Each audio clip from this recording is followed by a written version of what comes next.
What's going on, everybody? Welcome to Comic Book Worms. Totally not Alfarius. I'm Shazam. And today we are going to be talking about some lesser known Marvel heroes that we think deserve a spot in the next phases of the MCU. Roll that beautiful bean footage.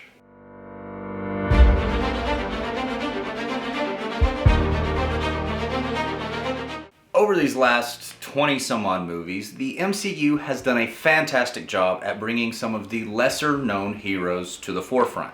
Such as starting out with Iron Man, of all people. Never one of the big ones. Pretty ballsy move. But now that the MCU has gotten most of the big names out of the way, here are our suggestions for some of the lesser known heroes who deserve a chance to spotlight the MCU.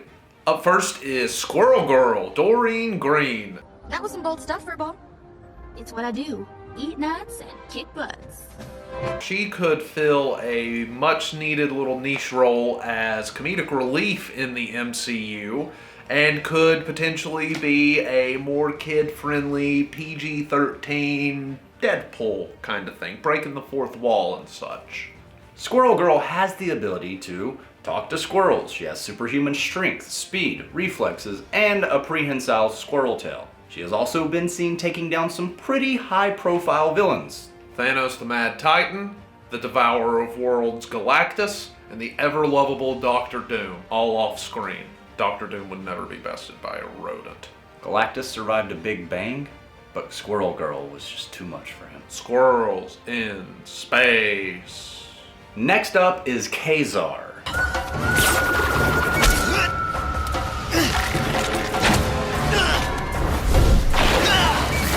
The Tarzan of the Marvel Universe. You could see him fighting all your favorite megafauna, such as giant sloths, woolly mammoths, giant friggin' wolves, weird troglodyte swamp people, friggin' dinosaurs. Take your pick. It's the land of the lost, basically.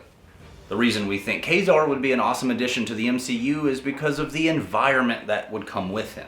Plus, it would also give the MCU a nice chance to branch out and make a cool period piece. For example, Howard Stark, Hank Pym, and Agent Peggy Carter got to go down to Antarctica because there's a secret Hydra base or something. There you go, Kevin Feige. I wrote the movie. Just send me the check. Up next is Captain Britain. Written by the same man who wrote The Watchmen. So you know that it shall be good and right proper. Indeed. Quiet. Think of it as a more gloomy, dour Doctor Strange mixed with Captain America, set in London. Yes. F***ing dope. Heavy on the magic. Heavy on the magic though, so Quiet. brace yourself. Quiet. Yes. Yes. There's nothing that nice. Yes. Keeping in the Commonwealth, what about North Star, Guardian, Aurora, Sasquatch, Snowbird, and Puck? Otherwise known as Alpha Flight. Canada's national superhero team.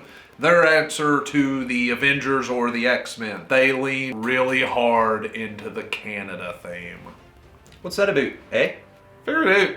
Either way, with a very interesting lineup of characters, I think it would make a phenomenal TV show for Disney+. Might be a good way to bring Wolverine in. He is Canadian. And like 5'4". Please don't tell him he was last, but Prince Namor, the Submariner. Endured your pollution for centuries, but we shall suffer it no longer. Know that I am Namor, ruler of the kingdom of Atlantis. Your time in the sun is over. It's actually a crying shame that he's not already in the MCU, given that he was one of Marvel's original first three characters with Human Torch, Captain America. He's Aquaman, but a lot more egotistical. You can have him fight the Fantastic Four when they show up. He'd be good in the Black Panther sequels, however they're going to do that. He'd be a good foil for Doctor Doom. He's basically the second most dickish person in the Marvel Universe, aside from who? Reed Richards. That's right. And speaking of Reed Richards, Namor cucked him. I did not know that. This one's really a no-brainer though. Just make an Aquaman movie and put Jon Favreau and Kevin Feige at the helm. It's just gonna be better. There you go, Feige, Favreau.